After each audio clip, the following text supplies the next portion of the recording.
Yet another wave of anti-government demonstrations paralyzed parts of Hong Kong on this Christmas Day.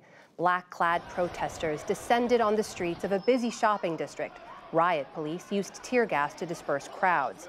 Meanwhile, hundreds marched through malls chanting pro-democracy slogans.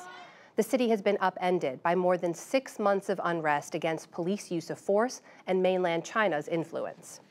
New protests erupted in India's capital today over a controversial new citizenship law. Students, writers, and activists gathered at a college campus in New Delhi to denounce the legislation. It grants expedited citizenship to migrants illegally in the country, excluding Muslims. Protesters accuse the government of violating India's secular constitution. India has been shaken. The idea of constitution has been shaken by this government, and when the soul of constitution has been targeted by any government, then it has changed in this regime. Peaceful protests also continued in India's eastern state of Assam. We'll take a broader look at the recent wave of protests around the world later in the program.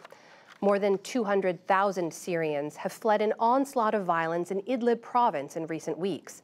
That's according to the Syrian Response Coordination Group, a relief group active in the area. The exodus continued today as crammed trucks headed north towards the Turkish border.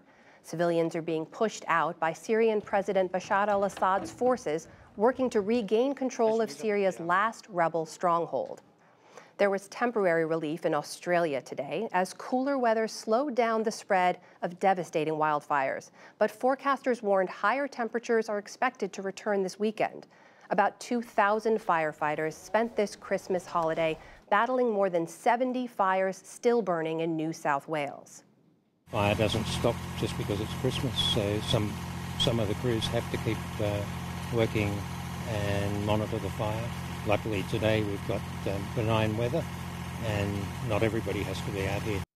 In his annual Christmas address today, Australian Prime Minister Scott Morrison paid tribute to 2 firefighters who died last week battling fires southwest of Sydney. And this Christmas Day brought a number of celebrations, both solemn and festive, around the world. Christians in Bethlehem sang hymns of worship, while in Germany, brave swimmers dove into icy waters for their annual Christmas plunge. U.S. troops stationed in South Korea gathered to enjoy a Christmas feast. Meanwhile, President Trump and First Lady Melania Trump, who are celebrating the holiday in Florida, sent this message to all Americans serving abroad.